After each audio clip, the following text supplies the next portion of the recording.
오늘은 요나에 대해서 말씀드리고자 합니다. 우리 요나서는 사실 부흥사들이 많이 얘기했어요. 혹시 아세요, 여러분? 부흥사 목사님들이, 부흥 목사님들이 이 요나 얘기하면서 지금을 치면 아직의 거죠. 요나 때문에 이 교회가 어렵다, 이 나라가 어렵다, 내가 속한 공동체가 어렵다 이러면서 요나만 변화되면은 모든 것이 변화될 수 있다. 요나가 문제다. 그런 거 안 들어보셨어요? 어릴 때 많이 들어봤는데 요나는 우리말로는 재밌는 거죠. 우리말로는 요나가 되니까 이 제목 자체가, 책 제목 자체가 우리에게는, 사실은 한국 사람들에게는 은혜가 되는 거죠. 근데 이 요나서는 매우 독특한 책입니다. 왜냐하면 일반적으로 선지자들은 어떤 사람들입니까? 하나님께 순종하는 사람들이잖아요. 하나님의 말씀을 대언하는 사람 아닙니까? 근데 요나는 거부하는 사람이, 선지자인데 하나님의 말씀 거부하고 도망치고 또 붙잡혀서 또 말씀을 전하는데도 끝까지 순종하지 않고 기록에 의하면 계속 반항하는 그런 분이 요나예요. 그래서 어떻게 보면은 선지자들 중에서 우리랑 가장 가까운 사람이 아닌가 그런 생각도 해요. 우리 일반적인 신앙생활을 하는 사람들과 우리 그리스도인들과 매우 유사한 그런 분이 바로 이 요나 아닌가. 그래서 하나님 우리나라 사람들에게 베푸시는 은총이죠. 하필 그 이름이 요나니까. 근데 사실 요나의 성품을 보게 되면 매우 과격한데 하나님께도 대드니까요.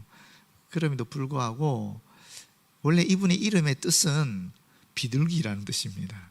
비둘기는 온화하다, 온유하다 그런 상징이지 않습니까? 비둘기는 아버지는 그렇게 지었는데 그렇습니다. 근데 하여튼 먼저 이 저자에 대해서 알아보게 되면 요나죠. 이 요나는 사실은 정확하게는 알려져 있지 않습니다. 어떤 분인지, 또 진짜 요나가 이 책을 썼는지도 잘 몰라요. 그렇지만 열왕기하 14장 25절에 보게 되면 이 기록이 있고, 또 예수님도 마태복음 12장 39절 40절에, 또 누가복음 11장 29절 30절에 요나를 언급하고 있기 때문에 요나가 기록하지 않았나, 실존 인물이 아니었나라고 우리는 확인할 수 있는 것이죠. 이분은 갈릴리 남부 나사렛에서 북쪽으로 5km 떨어진 가드 헤벨 출신이고요. 엘리사 이후, 아마도 엘리사가 793년에, 주전 793년에 죽었기 때문에 한 세대 후에 활동했던 예언자고, 아모스와 호세아와 같은 시대에 활동했던 예언자로 알려져 있습니다. 아시다시피 이방인들에게 직접 보냄받은 유일한 선지자입니다. 그 니느웨에 대해서 예언하신 분이 또 다른 분이 한 분 더 계세요. 나훔 선지자인데, 나훔 선지자는 니느웨의 심판을 바로 예언하신 분이고요. 사실 이 요나는 니느웨의 회개를 촉구한 그런 선지자라고 볼 수 있습니다. 역사적 상황을 보게 되면 먼저 시대적 배경에 있어서 여로보암 2세 시대입니다. 주전 782년에서 753년, 그 여로보암 2세가 다스릴 때, 북왕국 이스라엘이 가장 왕성했었을 때 그때고요. 또 아수르로 보게 되면은 아수르가 서북방 경계 지역에 있던 아라랏 신흥 국가와 장기적인 전쟁으로 국력이 쇠퇴했을 때, 다소 약해졌던 그런 시기에 아수르단 3세가 통치했던 시기인데, 그 시기에 이 요나가 활동했습니다. 그런데 재미있는 사실은 이 아수르단 3세가 통치하고 있었던 그 아수르 지역에 큰 전염병이 돌았어요. 그래서 주전 765년에서 759년 사이에 엄청나게 많은 사람이 죽은 거예요. 게다가 주전 763년 무렵에는 완전 일식이 그 아수르 지역에 일어났어요. 그러다 보니까 아수르 땅이 칠흑같이 어두움에 휩싸이지 않았겠습니까? 이 옛날에는 일식은 불길한 징조였잖아요.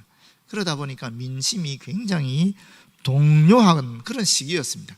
그럴 때 요나가 들어가서 강력하게 이 니느웨 백성들에게 회개를 촉구하니까 이 사람들이 큰 신인 하나님의 예언으로, 하나님의 선지자로 받아들인 거예요. 묘하게 아수르 역사 중에 유일하게 이 무렵에 일시적으로 유일신을 섬기는 종교적 경향이 있었다고 합니다. 그래서 이 요나가 단순히 성경에 기록된 역사가 아니라 아수르의 고대 역사 속에서도 그런 흔적이 있다는 것을 우리는 다시 한번 확인하게 됩니다. 당시 북이스라엘 사람들은 아수르에 대해서 큰 경계심을 당연히 갖고 있었겠지요. 애굽이나 아수르나 바벨론이나 다 경계심을 가지고 있었는데, 특히 경건한 소수의 종교 엘리트들은 편협한 선민의식에 빠져서 이방 아수르에 대해서 무조건적인 경멸, 그것을 하였습니다. 또 경원하고 그랬었습니다. 나라가 어지러지면요, 국수주의가 일어나거든요. 극단적인 민족주의가 일어나요. 그래서 우리가 더 대단하다, 우리가 더 훌륭한 민족이다, 이런 얘기 나오잖아요. 이때도 마찬가지였다라는 거예요. 특별히 경건한 소수의 종교 엘리트 집단들이 그랬다라는 것입니다. 그렇다면 요나도 그 그룹 안에 들어서 있었던 인물이라고 볼 수 있습니다. 여호와 신앙, 또 선민의 정체성을 간직한 그런 소수 종교 엘리트 집단에 들어가 있었던 사람이라고 볼 수 있습니다. 그러니까 이 니느웨 회개 사건에 대해서 강력한 거부감을 가지는 거죠. 기록 연대는 주전 760년경이고요. 지리적 배경은 아시다시피 아수르의 수도였던 니느웨입니다. 그럼 이 주제는 뭐냐? 크게 세 번째로 주제, 요나서의 주제는 두 가지가 있습니다. 첫 번째는 니느웨를 향한 하나님의 긍휼, 두 번째는 요나를 향한 하나님의 긍휼입니다.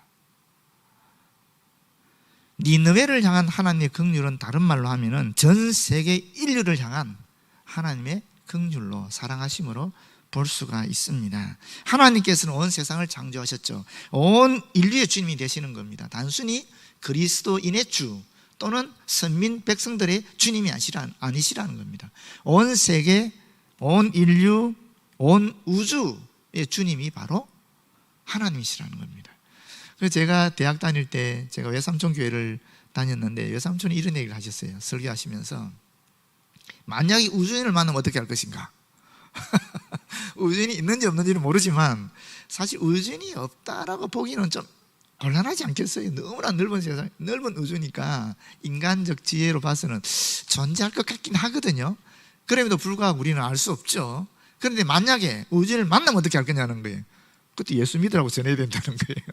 왜? 하나님이 온 우주의 창조자시니까 그에게 예수를 전할, 구세주를 전할 사명이 우리에게 있다는 겁니다. 되게 저는 재밌게 들었고 그러면서도 맞다라고 저는 받아들여서 인정하게 되더라고요. 그렇지 않습니까? 하나님은 온 우주의 주님이신데 우주인을 혹시 만나게 되면 예수 그리스도를 전하시는 저와 여러분 되었으면 좋겠습니다.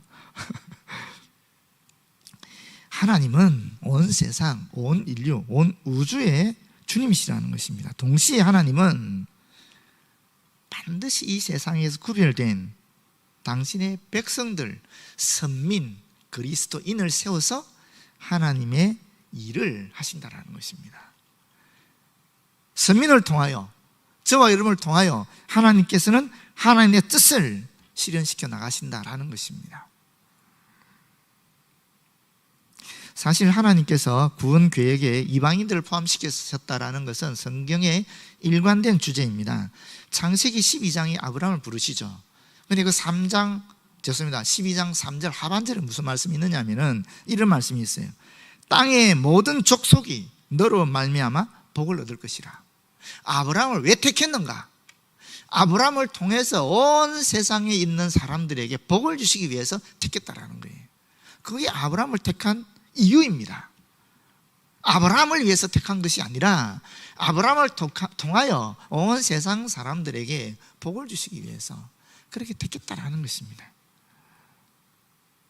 그리고 레위기 19장 33절 34절에도 이런 말씀이 있어요. 거류민이 너희의 땅에 거류하여 함께 있거든 너희는 그를 학대하지 말고 너희와 함께 있는 거류민을 너희 중에서 나은 자같이 여기며 자기같이 사랑하라.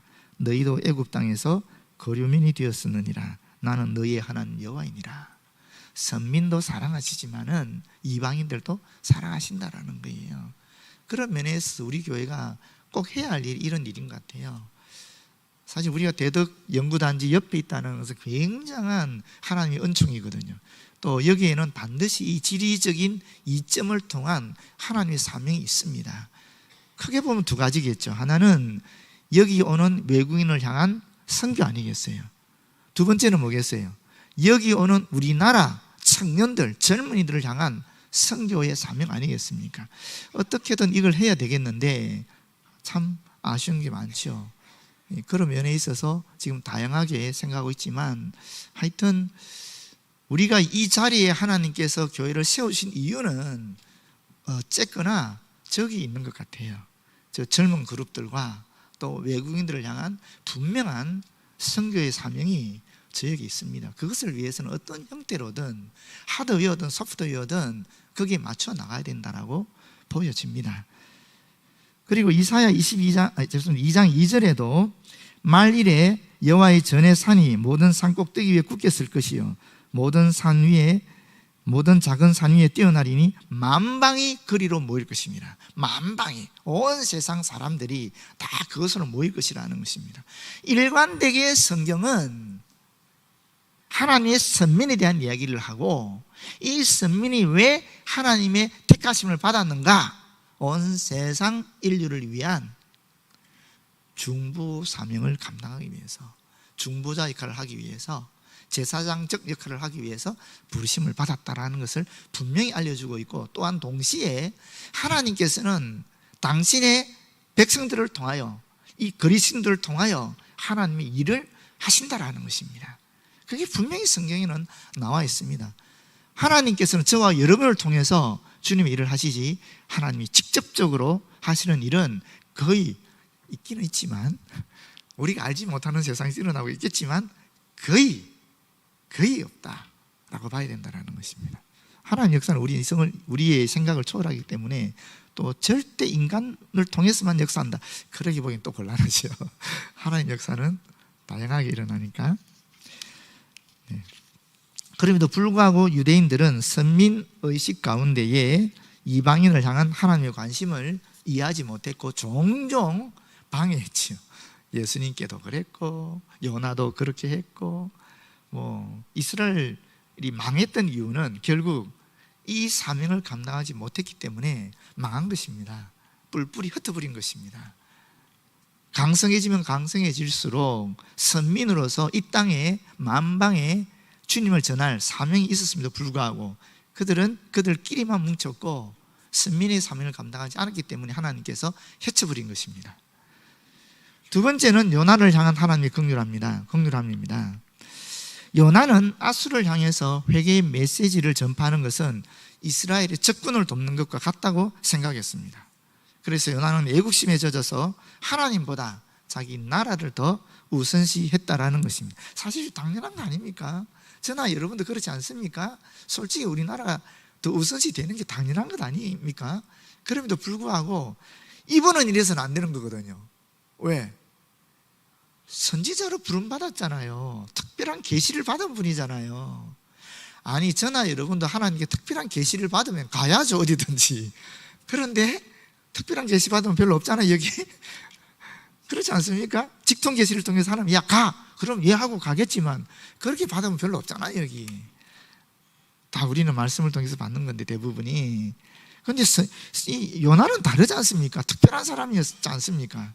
오늘의 그리스도인과 비교하면 안 되거든. 구약시대의 예언자라는 개념은, 그분들은 정말 특별하게 하나님의 영을 받았던 진짜 극히 소수의 그런 종들이, 하나님의 종들이었거든요. 근데 이러시면 안 되죠. 이러시면. 근데 그렇게 하셨다라는 거죠. 그만큼 애국자였다는 것이죠. 그런데 여러분 보십시오. 하나님은 이 고집스러운 요나를 버리지 않으시고 어떻게 하셨어요?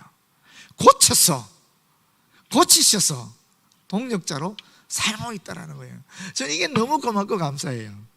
베드로를 보든지 요한을 보든지 다른 어떠한 사도를 보든지 간에 하나님이 우리 인간의 약점을 아시거든요.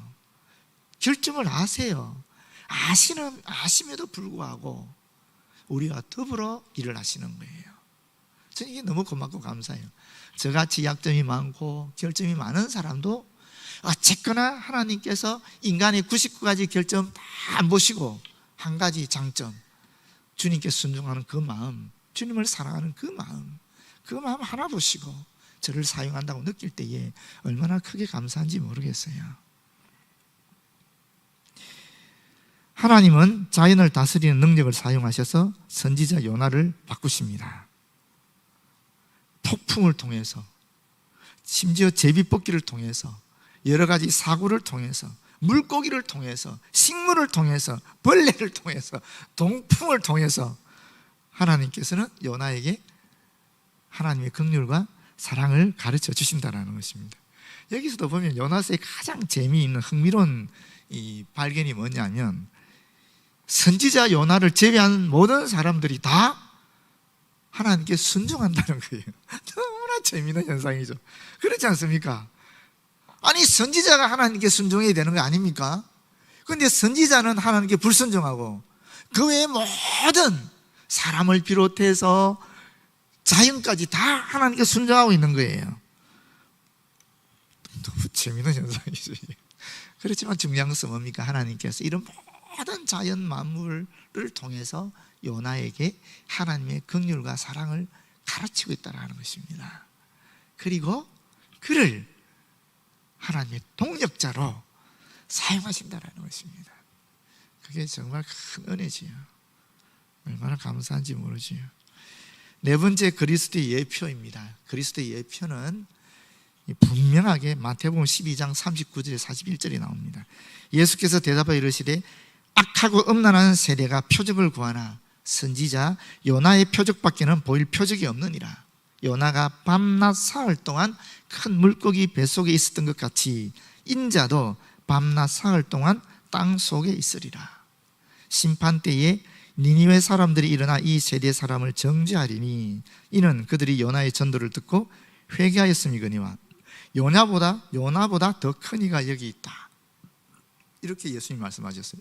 무슨 말이냐면 이 요나의 경험이 예수 그리스도 죽음 그리고 장사 부활을 예표하고 있다는 것입니다.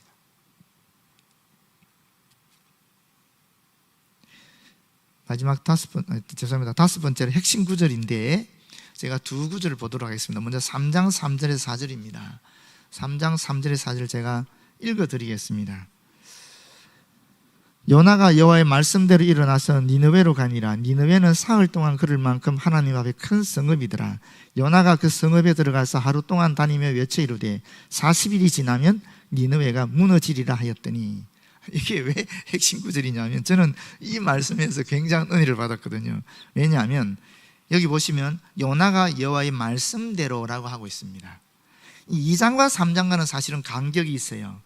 이 2장에는 요나가 물고기 뱃속에서 회개기도 하거든요. 그 회개기도 내용 중에 나는 감사하는 목소리로 주께 제사를 드리며 나의 서원을 주께 갚겠나이다. 구원은 여호와께 속하였나이다. 이런 말씀이 있어요. 그 다음에 10절에 여호와께서 그 물고기에게 말씀하시며 요나를 육지에 토하니라. 그러면 요나가 서원을 한 게 있다라는 거죠. 그 서원이 뭐겠습니까? 주께 제사를 드리겠다는 서원이에요. 그러면 요나가 물고기 뱃속에 나왔을 때 어디를 제일 먼저 갔겠어요? 예루살렘 성전을 제일 먼저 갔을 거라는 것입니다. 그리고 제사를 드렸을 거예요. 그 다음에 어디를 갔을까? 자기 고향으로 갔겠죠. 고향 가서 농사 지었겠죠. 그러는 가운데 두 번째 하나님의 계시가 임한 거예요. 여호와의 말씀이 두 번째 요나에게 임하니라 이렇게 되어 있거든요. 그 말씀을 받았을 때 요나는 여호와의 말씀대로 일어나서 니느웨로 가니라 이렇게 하고 있는 겁니다. 그전에는 자신의 생각과 고집대로 움직였거든요. 그렇지만은 이제는 자신의 고집이나 생각이 아니라 오직 하나님의 말씀만을 따랐다라는 것입니다. 여기 우리는 실로 하나님께 순종한다는 것이 무엇인지를 정확하게 알게 됩니다. 그것은 자기 입장과 생각과 고집을 버리고 하나님의 말씀대로 따르는 것을 말하는 것입니다. 문제는 요나처럼 이렇게 정확하게 하나님의 말씀해 주시면 좋겠는데 우리한테는 그렇게 하지 않으니까 힘든 거지요. 그렇죠, 그죠? 과연 그럴까요? 저는 그렇게 생각하지 않습니다. 여러분께 만약에 하나님께서 구름 기둥, 불 기둥을 보여주시면 어떻겠어요? 그러면 절대적으로 하나님 말씀에 순종할 것 같죠, 그죠? 여러분에게 만나와 메추라기 사건이 날마다 일어나면 그때는 하나님의 존재도 의심하지 않고 하나님이 시키는 대로 다 하실 것 같죠, 그지요? 반석에서 물이 튀어나오고 말이죠, 우물의 썬물이 물에 딱 맑아지고 마실 수 있는 물이 되고, 그런 역사가 날마다 우리에게 일어나면 우리는 하나님 절대 배반하지 않을 것 같지요. 그런데 그럼에도 불구하고 인간들은 하나님을 배반하는 역사가 출애굽 역사 아닙니까? 더 나아가 볼까요? 인간이 원하는 모든 이상사회가 이룩된 곳 어디입니까? 에덴 동산 아닙니까? 그 에덴 동산에서 인간이 한 것이 무엇입니까? 죄 짓는 것이었어요.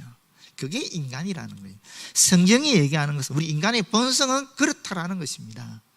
그런데 하나님이 직통제실이 임한다고 우리가 다 순종할 수 있겠습니까? 천만의 말씀입니다. 안 합니다. 우리는 그런 존재입니다.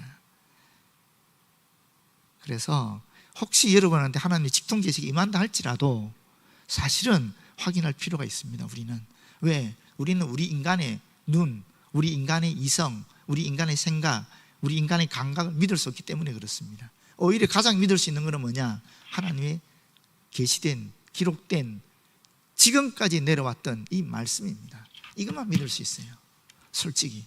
물론 이 말씀도 해석이 필요하지요. 그런데 해석, 성령께서 우리의 교사가 되어 주시거든요. 정말 여러분들이 어느 말씀에서 이해가 안 된다 그러면 진짜 이 말씀만 붙잡고 기도하시고 성령의 안내를 받아보십시오. 반드시 깨달음이 옵니다. 반드시 알아차림의 역사가 옵니다. 그거는 경험해 보시면 다 아십니다. 하나님 우리에게 뜻을 안 가르치신다? 천만의 말씀입니다. 어떤 형태로는 우리에게 가르쳐주고 있는데 우리가 요나처럼 순종하지 않을 뿐입니다. 아시잖아요, 하나님 뜻이 뭔지. 기도해 보시면 아시고 말씀 읽어보시면 아세요.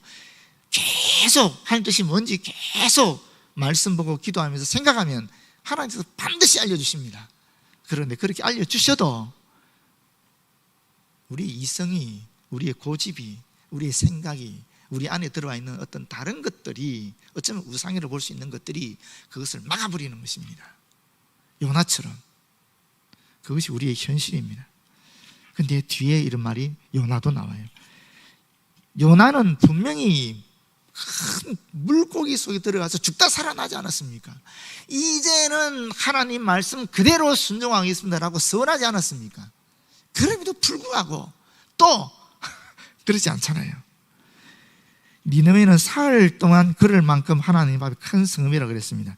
옛날에 예루살렘 성읍보다도 북이스라엘 왕국이던 사마리아가 훨씬 더 넓고 컸습니다. 거기 거주하는 인원이 약 3만 명이었다 그래요. 여로보암 시대에, 이세 시대에. 그런데 지금 이 니느웨는 이 4장 11절 말씀 보게 되면 분별하지 못하는, 그렇죠?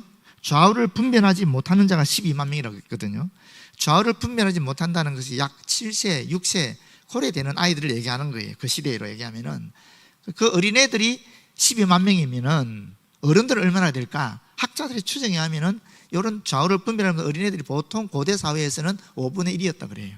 그러면 이 니느웨 성에 거주하는 사람은 약 60만 명이라 볼 수 있는 거예요. 엄청나게 거대한 도시죠. 60만 명이라면은 사마리아가 3만 명인데. 둘레는 그 당시, 이건 고고학적 발굴에서 다 드러난 사실이거든요. 둘레가 약 95km, 직경이 약 30km였다 그럽니다. 사흘길이라는 것은 아마도 둘레를 돌아갈 때에, 둘레를 돌 때에 사흘길이지 않았을까라고 추정합니다. 그런데 여기 보십시오. 4절에 요나는 며칠 동안 다녔습니까? 하루만 다녔어요. 왜 사흘을 다녀야죠? 최소한 사흘을 다녀야 구석구석 다 전도할 수 있을 것인데 왜 하루만 다녔습니까? 왜 그럴 것 같습니까? 우리는 두 가지로 추정할 수 있어요. 첫 번째는 뭐냐? 아마도 사흘을 계획하고 전도를 했을 거예요. 그런데 하루 만에 회개하는 거예요, 사람들이. 그러니까 멈췄을 것이다 라고 추정할 수 있어요. 두 번째는 그 스스로가 사흘 동안 다니는 것을 원치 않았기 때문에 하루만 다녔을 가능성이 훨씬 높습니다. 하나님 말씀에 순종했지만 그래도 여전히 이 마음의 중심에는 싫은 거예요. 그것은 뒤에 니느웨에게 심판이 일어나지 않게 되었을 때 원망과 불평의 말을 토로했던 것을 보면 우리는 확인하게 되죠. 제가 앞에서 말했잖아요. 직통 계시 받아도 원래 갖고 있던 그 편협한 생각, 선민의식 같은 게 있으면은 그게 하나님 뜻을 막아버린다니까요. 그럼에도 불구하고 요나 스스로가 이러한 모든 자신의 불평, 불만까지 다 기록하고 있는 이유가 어디 있겠습니까, 여러분? 저는 이게 더 소중해요. 여기 요나가 선지자일 수밖에 없는 겁니다. 요나가 위대한 겁니다. 그렇지 않습니까, 여러분? 자기가 하나님께 반항하고 하나님께 벌받고 또 구원받아서 가라 해서 갔음에도 불구하고 여전히 니느웨 백성들의 영혼을 사랑하지 않는 그 마음을 그대로 다 기록하고 있는 이유가 어디 있겠냐는 것입니다. 비록 요나는 자신이 불순종했지만 또는 자신의 순종은 불완전했지만 하나님께서는 그러한 과정을 통해서라도 니느웨 백성의 회개라는 하나님의 그 구원의 뜻을 이루어 나가신다라는 것을 기록하고 싶었다라는 것입니다. 동시에 그 일을 이루어가는 과정에서 요나 자신을 일깨우시고 자신의 부족한 이해와 신앙을 온전케 성숙해 해 주셨다라는 감사의 고백이 여기 있는 것입니다. 우리가 잘한 것은 이해하기 쉬워도 죄진 것 얘기하기 어렵지 않습니까? 근데 요나는 그냥 사실 그대로 얘기하면서 이러한 얘기를 하는 겁니다. 하나님 역사는 다차원적으로 일어난다는 것이죠. 다차원적으로 부르심을 받은 우리들에게도 하나님은 가르쳐 주시고 또 부족한 우리들이 실수하면서 넘어지면서 불순종하면서 그래도 순종하기 위해서 어느 정도라도 애를 쓰면 그걸 통해서 하나님이 역사하시는 거예요. 두 번째는 본문 말씀입니다.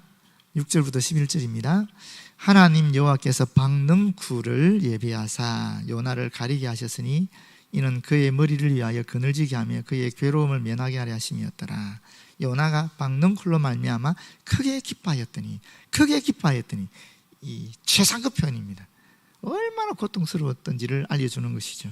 여기 박능쿨은 사실 정확하게 번역하면 능쿨인데 약 30cm 이상 자라고 줄기가 약 3m까지 자라는 입이 굉장히 넓고 아주 성장이 빠른 그런 능쿨 식물을 얘기합니다. 그러니까 요나가 지은 초막을 덮어서 그늘을 드리우게 한 것이죠. 요나가 뜨거운 햇빛으로 인해서 신체적으로 정서적으로 아주 힘든 상태에 있었는데 하나님께서 이 박능쿨을 통해서 그 괴로움을 면하게 하셨다라는 것입니다. 근데 7절에 보시면 하나님이 벌레를 예비하사 이튿날 새벽에 그 박능쿨을 갉아먹게 하시며 시드니라. 참 이걸 보면 하나님이 참 변덕스럽다 하는 것을 발견하게 되는데 과연 하나님의 변덕스러움을 나타내기 위해서 이렇게 했겠어요? 그건 아니지 않겠습니까? 그죠? 하나님은 만물의 주관자이시고 이 벌레같이 하찮은 그런 그까지도 활용해서 이 피조 세계를 세밀하게 통제하시는데 이 벌레를 통해서 하나님께서는 요나가 기뻐하는 그늘이 사라지는 것보다 더 중요한 것을 알아야 된다라고 가르쳐주고 있는 것입니다. 요나는 능쿨이 시들어 죽는 것에 대해서 고통스럽게 여겼지만은 니느웨 성읍의 사람들이 심판으로 멸망받는 것에 대해서는 전혀 마음에 그런 아픔이 없었거든요. 그것을 하나님이 가르치기 위해서 그에게 바른 깨달음을 주기 위해서 이와 같은 역사를 일으키신 거거든요. 8절에 해가 뜰 때에 하나님이 뜨거운 동풍을 예비하셨고 이 뜨거운 동풍이 실제로 있는 시로코라는 것인데요, 이게 밤낮으로 무려 40도 정도 되는 열기를 품고 있는 바람이랍니다. 그러니까 이 바람을 사람이 직접 쐬게 되면 피부에 습기가 증발해버리고 심하면 뭐 죽기까지 하는, 열병으로 죽기까지 하는 그런 무서운 바람이랍니다. 그러니까 그늘도 없어지고 뜨거운 바람이 불어오니까 요나의 고통은 배가 될 수밖에 없는 거죠. 요나의 머리에 쪼임에 요나가 혼미하여 스스로 죽기를 구하여 이르되 사는 것보다 죽는 것이 내게 나으니이다. 근데 4장 3절에도 여호와여 원하건대 이제 내 생명을 거두어 가소서 사는 것보다 죽는 것이 내게 나음이다 이렇게 얘기했거든요. 요나는 뻑하면 자살기도 합니다. 이걸 보게 되면은 참. 근데 이 4장 3절에서 이 자살기도 한 것은 자기 질투심 때문에, 자존심 때문에 이렇게 했다라고 알려져 있어요. 왜냐하면 니느웨 사람들이 얼마나 많든지 상관이 없이 이방 죄인들은 이 선민들을 괴롭히는 자들이기 때문에 마땅히 죽어야 된다고 생각했거든요. 그런데 하나님께서는 그렇게 하지 않잖아요. 오히려 니느웨 사람들이 철저하게 회개하고 자비로우신 하나님께서 그들을 심판하지 않으니까 그때 자기의 기대와 이 자존심이 뭉개진 상황에서 죽기를 구했다라는 것입니다. 그런데 지금 오늘 본문에서 말하는 이 죽음을 구하는 이유는 단순히 이 뜨거운 열기 때문에 날씨로 인해서 불편함을 겪어서 그렇다는 것입니다. 수십만의 니느웨 사람들의 목숨을 이 사소한 식물인 능쿨만큼도 못한 것으로 취급했다라는 것입니다. 첫 번째가. 두 번째는 뭡니까? 두 번째 더 나쁜 짓이 있어요. 그게 뭐냐면은 자신의 목숨을 하찮게 여겼다라는 것입니다. 능쿨이 죽었다고 해서 자기 목숨을 그렇게 하찮게 여겼다라는 것이 제가 볼 때는 더 큰 잘못입니다. 이게 바로 나의 모습이다 하는 것입니다. 하나님의 사역자라고 자부하면서도 하나님의 마음을 헤아리지 못하는 그런 그리스도인들, 그런 사역자들, 저를 포함해서 얼마나 많은지 모른다라는 것입니다. 하나님께서는 천하보다 귀하게 여기시는 한 사람의 생명을, 아니 무수한 사람의 생명을 자기 이해관계가 결부된 그런 사소한 물질적 가치나 현실적인 가치 때문에, 그런 이익 때문에 아무렇지도 않게 맞바꾸려 하는 사람들이 많이 있다라는 것입니다. 9절입니다. 하나님이 요나에게 이르되 네가 이 능쿨로 말미암아 성내는 것이 어찌 옳으냐, 내가 성내어 죽기까지 할지라도 옳으니이다. 이렇게 요나가 대답하고 있습니다. 심하지 않습니까? 진짜 대단한 요나예요. 대단한 요나입니다. 이 요나의 자기 편견이 이렇게 심한데 목에 칼이 들어와도 나는 잘못한 게 없다라는 것입니다. 죽을지라도 내가 성내는 게 옳다라는 것입니다. 세상에, 야, 하나님 앞에 이렇게 재밌죠? 안 재밌습니까? 요나하고 비슷한 이름이 욥이 있죠. 욥. 욥은 하나님이 딱 나타나자마자 팍 수그렸거든요. 그런데 요나는 거기에 빳빳이 들고 계속 대드는 거예요. 근데 이 요나의 모습과 요나가 배에 탔을 때 그 선원들의 모습과 비교하는 것도 흥미롭습니다. 이 선원들은 하나님을 알지 못하는 사람들이었는데 어떻게 하든지 사람의 생명을 구하기 위해서 풍랑이 일었을 때 자기들이 갖고 있던 그 모든 물건들을 다 바다에 던집니다. 자기들의 모든 재산이 있을 수 있는 그 물건들을. 그리고 또 제비뽑기에서 요나가 딱 뽑혔잖아요. 요나 때문에 풍랑이 일어난 거지 않습니까? 그럼 요나를 던지는 게 지극히 마땅하잖아요. 그럼에도 불구하고 그들은 요나의 생명을 구원하기 위해서 최선을 다해서 풍랑을 헤쳐나가려고 합니다. 너무 광대한 풍랑이다 보니까 자기들 힘으로 도저히 안 되니까 어쩔 수 없이 요나를 던지거든요. 그리고 나서 뒤에 중요한 게 있습니다.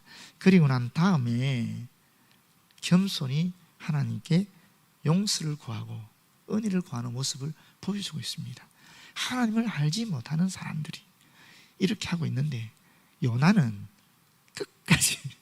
끝까지 하여튼 죄인들이라고 해서 아수르 니느웨 백성들이 무자비하게 죽기를 바라고요. 자기 머리를 시원케 하는 능쿨은 귀하게 여기면서 니느웨 사람들의 생명은 아무렇지도 않게 여기고 있고, 온 세상의 주관자 되시는 하나님께 겸손한 모습을 전혀 보이지 않고 자기 주장을 관철하기 위해서 무리하고 있는, 아무렇지도 않게 하여튼 원망과 불평의 말을 내뱉고 있지 않습니까? 대단하지요? 여러분, 이것이 저와 여러분의 모습입니다.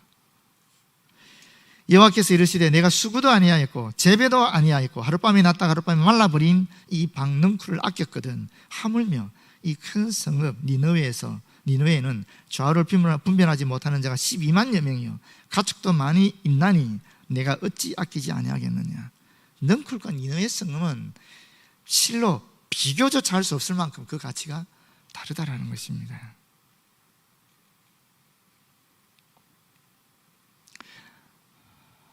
여러분, 지난주에는 참 많이 앉아 계시더만 오늘은 왜 이렇게 재밌습니다. 예배를 드리려고 오시는 것이 아니라 회의하러 오신 거죠. 뭐 중요한 사안이니까, 사실 중요하기 때문에 오히려 실시간 영상을 일부러 다 보게 했거든요. 근데 여러분, 정말 하나님 뜻을 발견한다는 게 참 쉽지 않은 일인 것 같아요. 사실 그렇습니다. 제가 우리 교회 와서 6년이 됐잖아요. 만 6년이거든요. 이제 제 나름대로 얼마나, 왜 하나님 나를 여기 보내주셨을까 얼마나 고민했겠어요. 또 얼마 전에 우리 신정호 목사님 장례가 여기 세종에서 있었어요. 그래서 예식에 참여했는데 그때 저한테는 굉장히 큰 충격이 있었어요. 여러분, 신정호 목사님이요 진짜 대단한 분입니다. 그분이 뭐 일단 스펙으로 봐도 대단해요. 서울대 대학원, 장신대 신학대, 장로신학대학원, 장로신학대학 대학원, 프린스톤에서 또 공부하시고 석사과정, 에딘버러에서 박사학위 공부하셨어요. 그리고 들어와서 우리나라 칼빈학교 회장도 하셨어요. 세문안교에서 부목사를 10년 하셨고요. 그리고 교회 담임 목회를 하셨는데 4년 6개월 만에 돌아가신 거예요. 4년 6개월. 그렇게 오랜 동안 훈련시키시고 준비시키셨는데 딱 4년 6개월 담임 목회 하신 거예요. 사실 우리 목사들은 담임 목회하기 위해서 훈련되는 과정을 밟고 있는 거거든요. 사실 담임 목회하는 것이 우리에게는 목적이거든. 어떻게 생각하면 하나님 영광 돌림이 목표지만 우리가 담임 목회를 통해서 하나님 일을 하는 거거든요. 그 전에는 다 훈련받는 거거든요.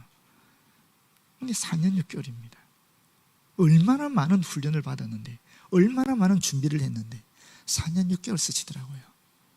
제가 어떻게 충격을 받았겠습니까? 저도 마찬가지 아니겠어요?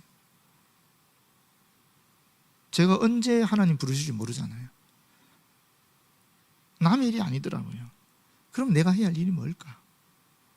제가 사람 눈치 보겠습니까 이게? 진짜 저는요 하나님 뜻이 무엇인지 정말 분별하려고 애씁니다. 지금도 계속 애쓰고 있습니다. 혹시 내가 하나님 뜻을 잘못 판단한 것이 아닐까 계속 애쓰고 있습니다.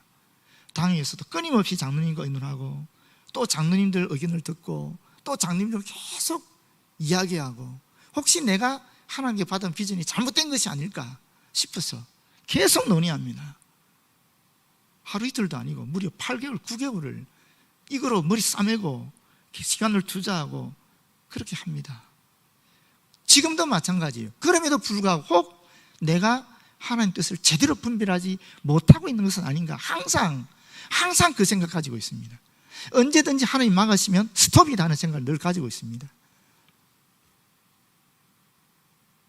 그런데 여러분 이건 아니잖아요. 이건 아니지 않습니까? 우리가 회의를 할 때는 많이 모이고 예배를 드릴 때는 적게 모이는 건 이건 아니잖아요.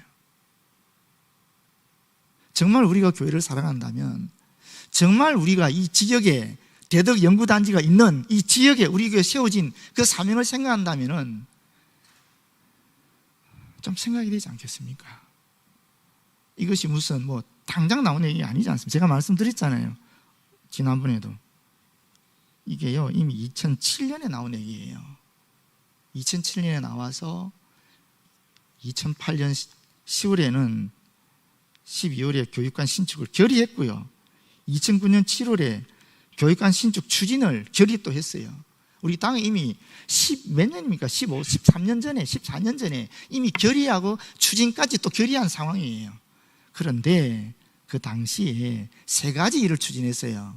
첫 번째가 가이스트, 그 국제센터 하는 거. 그때 특별헌금 하셨더만요. 제가 여기 처음 와서 들었을 때 우리 교회의 자랑이 뭐냐 그러니까 헌금을 요구하지 않았다.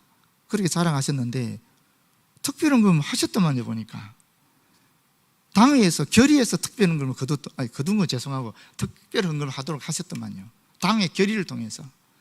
그리고 우리가 지금 목적은 얼마나 많이 하고 있습니까? 개척교회 매년, 제가 와서 매년 개척교회 하나씩 세워졌는데 그때마다 우리가 다 목적금 했잖아요. 그게 특별헌금 아닙니까? 그렇잖아요. 그리고 두 번째 그때 시행했던 게 해월동산입니다. 해월동산은 헌금 안 받고 했습니까? 그때도 다 헌금 하셨잖아요. 여러분들 목적헌금 하셔서 해월이 지금 건축이 된 거지 않습니까? 그리고 세 번째 그때 논의된 것이 바로 이 교육관 신축이었습니다. 그런데 그때 카이스트의 부채 때문에 부채 상환 후에 추진하자라고 2009년 8월에 당회가 결의한 겁니다. 이게 그냥 일어난 게 아니에요. 벌써 10년 전에도 벌써 그때 교육관 신축 문제가 거론이 됐는데 그때 했어야 되는 거예요. 엄밀하게 따지면은. 근데 지금까지 온 거예요. 이제는 더 이상 미룰 수가 없는 상황이 된 것입니다, 여러분. 좀 더 앞으로 제가 또 구체적으로 설명하겠지만은 당위성을 얘기하는 겁니다. 지금 어쩔 수 없이 지금 아니면 못한다. 지금 할 수밖에 없기 때문에 당회가 결의한 겁니다. 또 어떤 분이 질문했어요. 몇 대 몇으로 됐느냐? 14대 6입니다. 목사님 숫자가 얼마나 되느냐? 6명입니다. 목사님 숫자까지 따지더라고요. 어떤 분은 목사들이 많아서 된 게 아니냐 그렇게까지 얘기하는데 여러분 우리 당회의원들이 장로님들이 죄송한데요. 그렇게 어리석거나 바보는 아닙니다. 다 타당하니까 검토해보고 지금 상황에 살 수밖에 없다라고 여기기 때문에 하신 거지. 아니 목사들 얘기 듣고 합니까? 요새 장로님들이 아유 절대 그렇지 않습니다. 다 기도하시고 생각하시고 여러 가지를 검토하시고 그렇게 하신 겁니다. 여러분께서 정말 기도 많이 해주시기 바라요. 진짜 하나님이 하시는 거예요. 뭐 재정 문제도 많이 거론하시는데 여러분 제가 6년 동안 있으면서 개척교회만 우리가 헌금한 비용이 얼마인지 압니까? 22억입니다. 계산해 보십시오. 22억입니다. 22억. 개척교회만 투입된 비용이. 우리가 뭘 못해요? 얼마든지 할 수 있어요. 이건 돈의 문제가 아니에요. 믿음의 문제고 하나님의 뜻의 문제예요.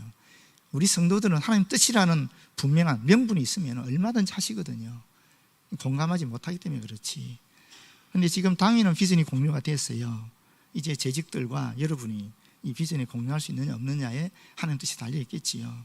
그런데 여러분 최소한 기도는 해보십시오. 그리고 앞으로 당회에서 추진하는 일에 대해서 여러분이 참여하셔서 의견을 나누시고 진짜 하나님 뜻이 무엇인지를 여러분 스스로도 찾아가면서 우리가 공감대를 형성했으면 좋겠어요. 근데 여러분 보실 때 아니다 그러면 접어야죠. 여러분 기도해 보시고 이거 필요하다 하면 되는 거죠. 이게 무슨 대단한 일도 아닙니다. 다 어느 교회라고 건축할 때 다 죄송합니다. 이 자본을 쌓아놓고 하는 교회 하나도 없습니다. 다 믿음으로 하는 것입니다. 그렇게 또 되어지는 것이 교회 일입니다. 기업이 아니니까요. 우리는 이런 말씀해서 죄송하지만 지금도 저는 하나님 뜻이 무엇인지 계속적으로 찾고 있습니다. 혹시 잘못 판단했는가 해서 염려하는 마음으로 조심스럽게 여전히 기도하고 있습니다. 여러분께서도 기도하시고 하나님 뜻이 무엇인지 여러분 스스로도 찾고 또 교회가 시행하고자 하는 여러 그런 공청회든 어떤 모임이든 오셔서 들어보시고 그렇게 판단하시면 좋을 것 같아요. 결론적으로 말씀드리면은 우리에게 일어나는 일들은 요나를 통해서 보게 되면은 하나님의 사랑을 알려주시기 위해입니다. 하나님의 사랑을 알려주려고 하는 거예요. 니느웨 백성을 향한 하나님의 사랑, 전 세계 전 인류를 위한 하나님의 사랑, 동시에 선지자 요나를 향한 하나님의 사랑을 알려주기 위해서 이 요나가 기록되었고, 또 벌레 하나, 박능풀 하나, 그런 자연의 모든 현상들조차도 그 사랑을 알려주기 위해서 하나님께서 사용하고 있다는 것입니다. 우리 교회에서 일어나는 일도 마찬가지고 우리나라에서 일어나는 일도 마찬가지입니다. 우리는 그 역사 속에서 그 세밀한 하나님의 음성을 듣고 하나님의 사랑을 우리가 뽑아내야 되는 것입니다. 발견해 나가야 되는 것입니다. 그리고 두 번째는 인간이 좁은 소견으로 하나님의 무한하신 지혜로 하시는 그 일에 대해서 이러쿵저러쿵 폄하해서는 안 된다는 것입니다. 요나같이 죽어도 옳다, 그건 성립이 안 되는 거죠. 그렇지 않습니까? 혹시 내가 내 편협한 생각 때문에 그런 게 아닌가를 끊임없이 말씀의 거리에 비추어서 확인하고 또 확인해 나가야 되는 것입니다. 그런 것을 오늘 우리가 요나를 통해서 배우게 되는 것입니다. 모쪼록 우리가 요나입니다. 그러나 요나처럼 그렇게 반항하지 마시고 순종하는 저와 여러분 되었으면 좋겠습니다. 기도하겠습니다. 하나님 고맙고 감사합니다. 성경에 요나가 있어서 참 좋고 고맙고 감사합니다. 요나가 바로 요나입니다. 주님, 모쪼록 은총을 베풀어 주셔서 요나가 변화된 것처럼 우리도 변화되어서 우리의 편견을 뛰어넘어 하나님의 뜻을 발견하고 순종하도록 인도하여 주시옵소서. 예수님 이름으로 기도드립니다.